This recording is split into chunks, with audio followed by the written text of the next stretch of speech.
And then once the chorus started, it felt more like hip-hop R&B, which was unexpected. Welcome to Dastardly Hamster. Today I've got a big surprise for Liam. You mentioned that you like different harmonies, and I made a comment that you're gonna have to listen to some System of a Down. What do you know about System of a Down, and what are you expecting? I know that back in the day, there was a fake System of a Down song that was distributed across Napster. It was like a Legend of Zelda. I know that one popular song that they have, I think Chop Suey, and I know that they did a song with Rise Against when the Occupy movement happened. Interesting. I don't think I know that song. Given that you have heard Chop Suey, what is your impression so far of System of a Down? To be honest, I don't like how, at least in that song, the vocals seem to be doing the same thing as the guitar. He's just singing the same note that the guitar is playing, and I don't like that. If you like this song, then I get to show you at least one more song by System of a Down. Today we're going to be listening to B.Y.O.B. Normally that means bring your own beer. In this case, it is bring your own bombs. Uh-oh. I will give you one spoiler, which is that the party they're referring to is the Iraq War of the early 2000s. Good old anti-war music.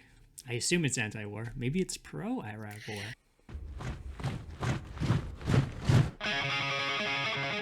Nice.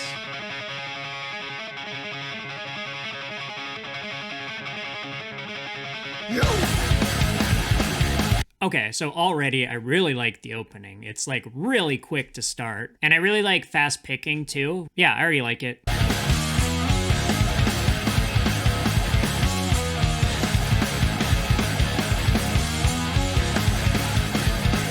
I really like when it's going at a certain beat and then it just does 3 random strums. There's like probably a better word for that. And it's like dun dun dun dun dun dun dun dun. But that is something that's used in punk rock a lot. And so that style of guitar is something I really appreciate.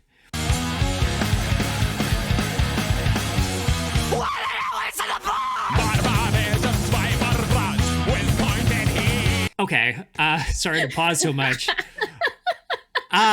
Because I'm into punk rock, I'll eventually like anything. It's just my first impression is like, that's not what I was expecting. I was expecting something a little bit more hard. This sounds kind of Weird Al-ish.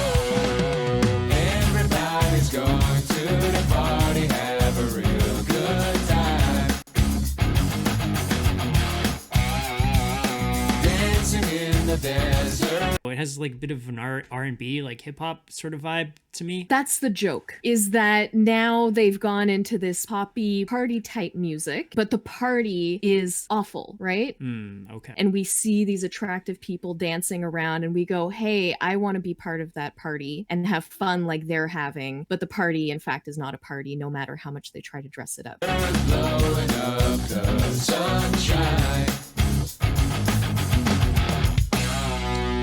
Kneeling roses disappearing into Moses' dry mouth, breaking into for not stealing our intentions. Anger sitting gripped in oil, crying freedom. And the two of salvation, still you feed us lies from the tablecloth. So has the main singer sung yet or no? When you hear like, la la la la la, that's the main singer. Okay. And then when you hear a very harsh screaming, that's a backup singer. I want to hear the other singer. See, this one makes me think of Weird Al. Even kind of looks like Weird Al, to be honest. I think he would appreciate that, probably. But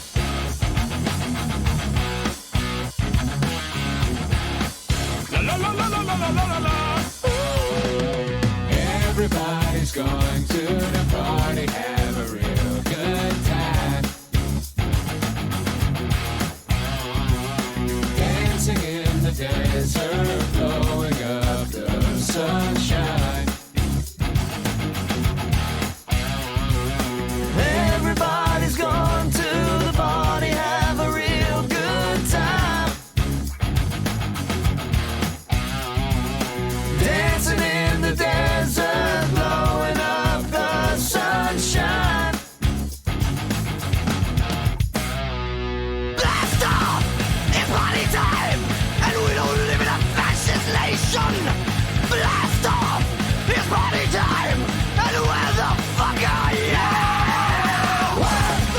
Okay, so I like that a lot. It really contrasts with the rest of the song, I feel. But that's the kind of vocals that I like, and that's the kind of pace that I like, and the speed that I like. So is that what you were saying when I was talking about having two vocalists that are very different, sort of singing in tandem with each other? Yes, exactly. So when you were talking about having different harmonies and different types of singers harmonizing, the first thing that I thought of was System of a Down, because you've got Serge Tankian, I think that's how to pronounce his name, the main singer, who's got this incredible operatic, classically trained voice where he's got this amazing range. And then this backup singer that I like. I have no issue with somebody that just belts it. And I do think it adds a nice flair to their music. Now, he's a little more controversial for some, but personally, I think he adds a lot. Like I said, I can get over it. I don't think you could give me a singer that I would never be able to get over. With one exception, band called Broken Side that just like squealed like pigs for like 3 minutes or 4 minutes, and I could not stand them. It was awful. Well, we are gonna have to listen to Cold Chamber. Where the fuck are you? Where the fuck are you? Why don't brothers fight the war? Why do they always send the poor? Why don't brothers fight the war? Why do they always send the poor? Why do they always send the poor? Why do they always send the poor? Why do they always send the poor? Healing roses disappearing into Moses' dry mouth, breaking into Fort Knox, sealing our intentions, and the sitting graves and oil, crying freedom, and the obsolestion. Still you feed us lies from the tablecloth.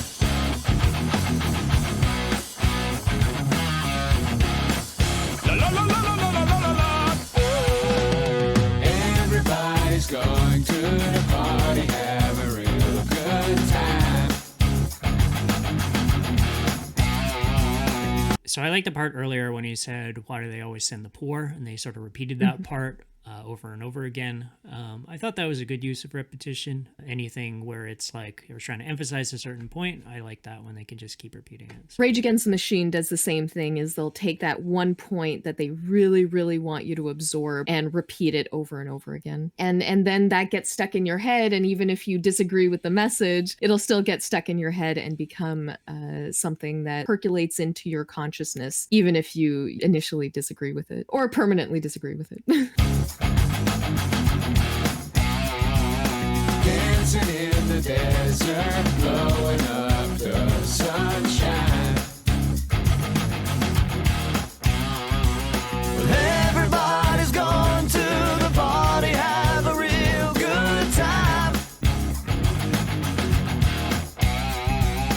Dancing in the desert, blowing up the sun. Where the fuck are you? Where the fuck? Okay, that was really good. I was about to complain. I was about to be like, they didn't need to do the chorus one more time. And then like a quarter through the chorus, just boom, they interrupt it with something else, which I really like. That's something that I really appreciate about punk rock. They will throw structure out the window in a lot of songs. They are very good at surprise and getting the point of the song across, even in the music. The actual meaning and the emotion they're trying to convey is in the music itself. Where the fuck are you? Why don't brothers fight the war? Why do they always send the poor? Why don't brothers fight the war? Why do they always send the poor? Why do they always send the poor? Why do they always send the poor? Why do they always send the poor? Why do they always send the poor? Why do they always send the poor? They always send the poor. They always send the poor.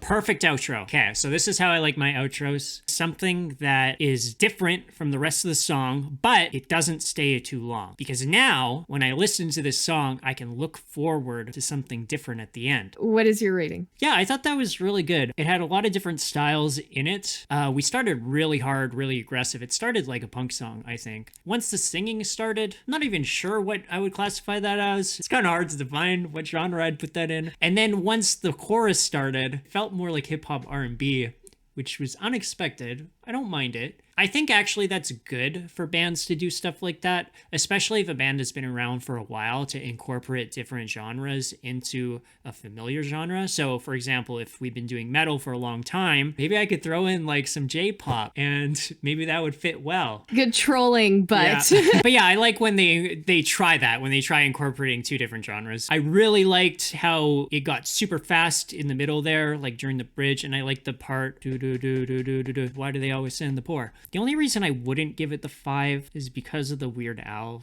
singer. But I could get over it.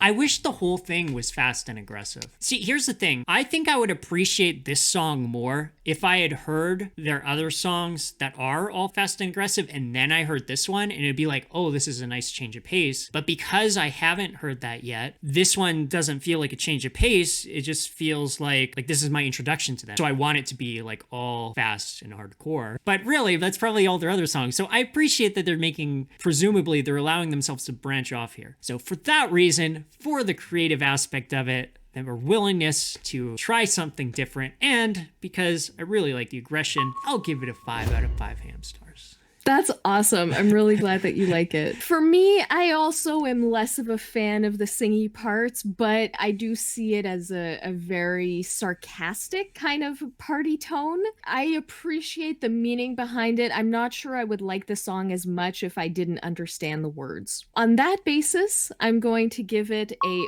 4 out of 5, but there are many other System of a Down songs to which I would give a 5 out of 5. Well, that's it for us, ham stars. Spin your wheels down to that subscribe button. And give us a dastardly thumbs up. Okay, so that fake Zelda song, did you like it? Was it supposed to sound like System of a Down? I have no idea. I think it was like, Link, he comes to town to save the Princess Zelda. I don't know the rest of it. Fascinating.